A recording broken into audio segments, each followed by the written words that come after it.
Growing up, my mother toiled endlessly to make sure that every square inch of our garden counted. She would plant tomatoes along the fence. She would plant herbs in pots along multiple levels. And she'd make sure that every square inch of dirt was covered with a variety of flowers. And as a result, her garden flourished. There were hummingbirds, there were bees, there were butterflies. I used to love spending time out in that garden. I feel like I could just be. Contrast this with some of the neighbors' gardens.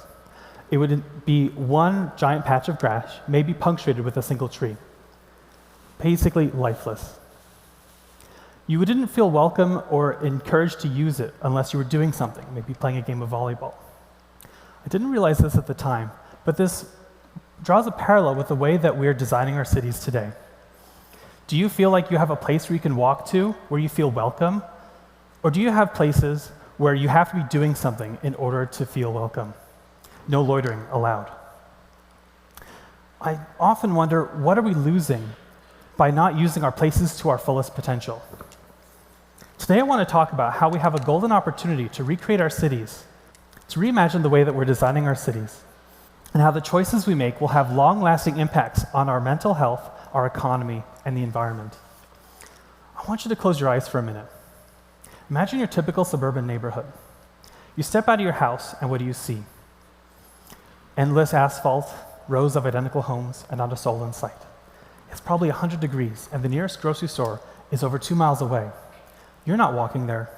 No one's walking there. Take a look at this photo. This is our current modern development pattern. Those gray patches are parking lots. Those beige squares are empty, barren land. However, local leaders are now pushing to say that we need to open up protected federal land in order to build more housing. They make it seem like we have no choice but to keep spreading outward, like coffee spilled on a tablecloth, leaving a stain that can never be removed. A recent study done here in Clark County found that 78,000 acres of existing land is already within the developed urban area, already surrounded by schools, hospitals, and infrastructure. For reference, 78,000 acres is about the size of Philadelphia, a city of 1.5 million people, already in our city, waiting to be developed. But here's something you may not realize. Take a bird's eye view of the average American city, and what's the most common sight? Roads and parking lots. Vast, empty expanses of asphalt sitting in the sun. These spaces aren't just ugly, they're economically dead zones. Imagine if we treated our houses the way we treat our cities. Would you leave 30% of your house empty just in case you might need it for storage once or twice a year? The truth is, the way we've built our cities over the past half century have been designed for cars as the primary user, not for people. Am I the only one who noticed that in the Pixar movie Cars, their world is nearly identical to our own? In developing this way, we've created something that misses the reason cities exist in the first place: human proximity. Cities throughout history have been incubators of incubation, creativity, and culture. They've been places where people bump into each other, exchange ideas, start businesses, fall in love. But these sorts of natural interactions are becoming more difficult in the world where we're all isolated in our cars, stuck in traffic, moving from one parking lot to the next. Think about the last time you had a spontaneous conversation with a stranger in your city. Was it while you were sitting in your car at a red light? If anything, the way we act in our cars bears no resemblance to the way we act in our day-to-day interactions. The truth is, we lack thoughtfully designed spaces to allow people to enjoy life outside of home without the need to drive every single time to leave the house. Now, I can hear some of you thinking, so what? We like our cars and we like our space. What's the problem? First of all, no one is coming for your car or the ability to drive. But there's a distinct advantage to living in a place where driving is a choice rather than a requirement. And the truth is, walkability doesn't have to be limited to dense urban centers. And this isn't just about aesthetics or urban planning theory. This is about creating a place where people can reach their highest potential. The built environment, the way that cities develop, often have overlooked impacts on our local economies, our health, and the environment. For example, did you know that Las Vegas actually ranks as the second loneliest city in America? A study in 2018 found that a large percentage of the local population lives in single-person households. This shouldn't surprise us. When there's a lack of stability in our social interactions, huge gaps start developing in people's lives, and this takes a toll on our mental health. This is not how you design a neighborhood to facilitate social interaction. You see, cities that grow inward rather than outward create what is called collision density.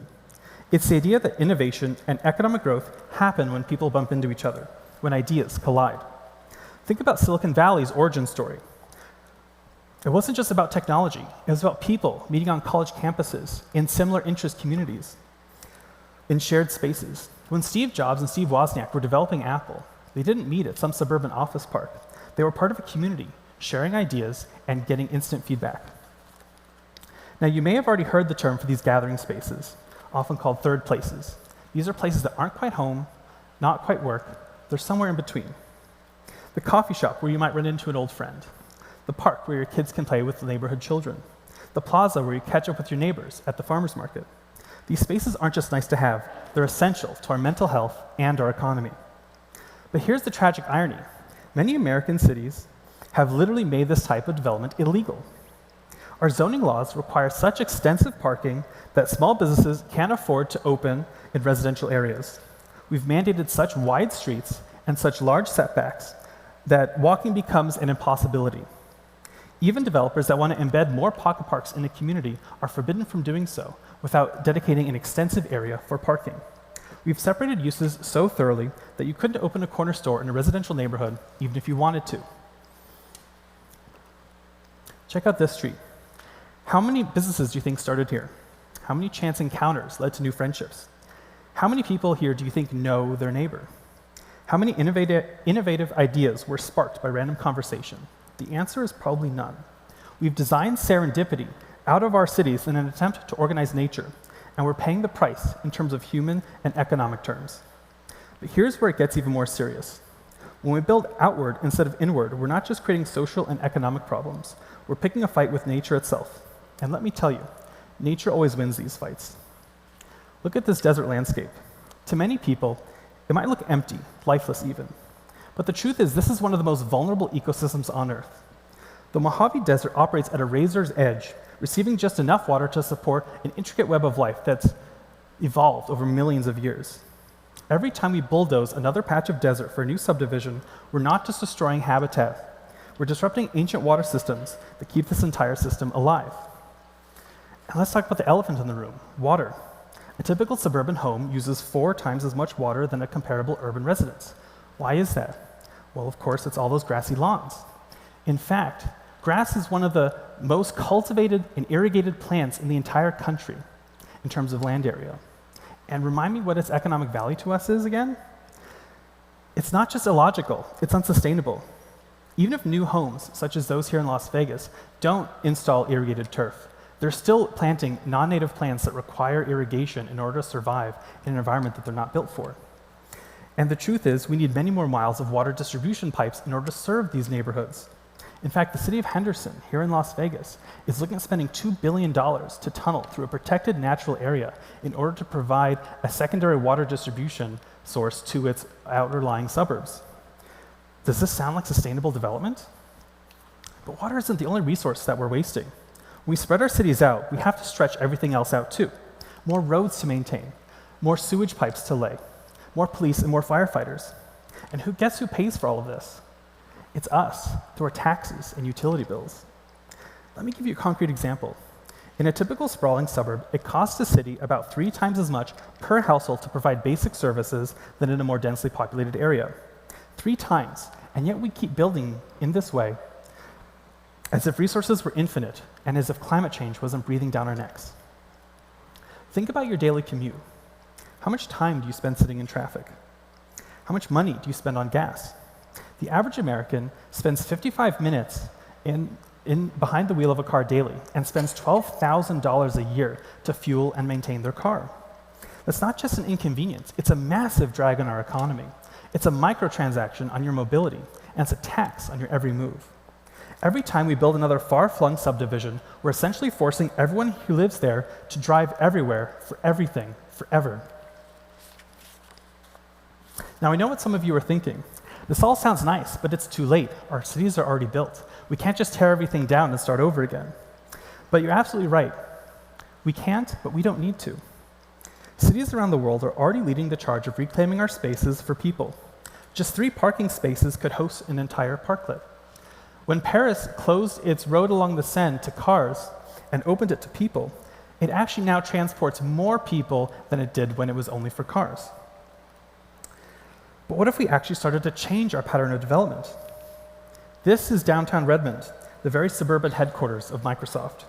Just over a decade ago, you had flat, empty lots surrounded by typical suburban sprawl. Today, it's a vibrant, walkable district where people actually want to spend time. Events are being held here every weekend. Kids can walk to get ice cream. People can bump into their neighbors. And seniors can age in place without the need to rely on a car to get around. Look what happened in Seoul, South Korea. In the 1970s, they built a massive elevated freeway through their downtown, not unlike many American cities. But in 2003, they did something radical. They tore it down and restored the native stream that was underneath, turning it into a long, linear park. Today, it's one of the most beloved spaces in the city. After the project was completed, property values soared, tourism increased, and most surprisingly, traffic actually improved. Not only that, $2 billion of private capital rushed into the neighborhood, stimulating the local economy. But you don't have to go to Korea to see this type of transformation. In Phoenix, a city whose name is almost synonymous with urban sprawl, they're creating a new type of development, a car-free neighborhood in a walkable, mixed-use transit district. And in Denver, they're transforming their parking lots around Union Station into one of the most valuable neighborhoods in the entire state. The key insight from all these examples is that change doesn't have to happen all at once. It can start small. That empty parking lot at your local strip mall, it could become a mixed-use development with residences above shops. That 6-lane road that no one likes to cross, it could become a tree-lined boulevard with protected bike lanes and wider sidewalks. And here's the beautiful part. When we make these changes, something magical happens. People start to come out of their homes, they start to walk more and drive less. They start to build social connections. They bump into neighbors, and they support local businesses. The city starts to feel alive again. I submit to you that the American dream of the 21st century is not one of a single-family home with a white picket fence. It's the opportunity to live in a neighborhood where you don't just know your neighbors, but you're actually part of a community. And there's something even more profound happening in these transformed spaces. They're proving to be incredible economic engines. When we build places for people instead of cars, local businesses can thrive. Property values increase, local tax revenues go up, and infrastructure costs go down. Look at this data. For every dollar of tax revenue generated by a typical suburban strip mall, a typical downtown building pattern generates 5 times as much. And according to the Urban Land Institute, retail space in a walkable neighborhood fetches a 90% premium over the alternative. And it does this while using far less land and infrastructure. But you know what? This isn't really about numbers. It's about choice. Right now, in most American cities, we effectively mandate one type of development, car-dependent sprawl. If you want to live differently, if you want to age in place, if you want your children to have independence, you're often out of luck. Remember those 78,000 acres of vacant land I mentioned earlier? That's our opportunity. That's our chance to build the kind of city that works for everyone, young and old, rich and poor, drivers and walkers alike. We don't need to push out further into the desert, and we don't need to strain our water resources. We don't need to build more roads. We just need to use what we already have, but use it better. My mother taught me about the importance of taking care of the places we inhabit in order to make the most of what we have. She taught me the importance of variety and diversity in order to facilitate nature to do the work. It doesn't make sense why we're willing to sacrifice our economic prosperity, our mental health, and the environment for the sake of the limited convenience of driving in cities. The good news is we can change this. We can build cities that work for people. We can create places where community happens naturally, where innovation flourishes, and where nature is protected rather than paved over. The only question we have to ask ourselves is, will we? Thank you.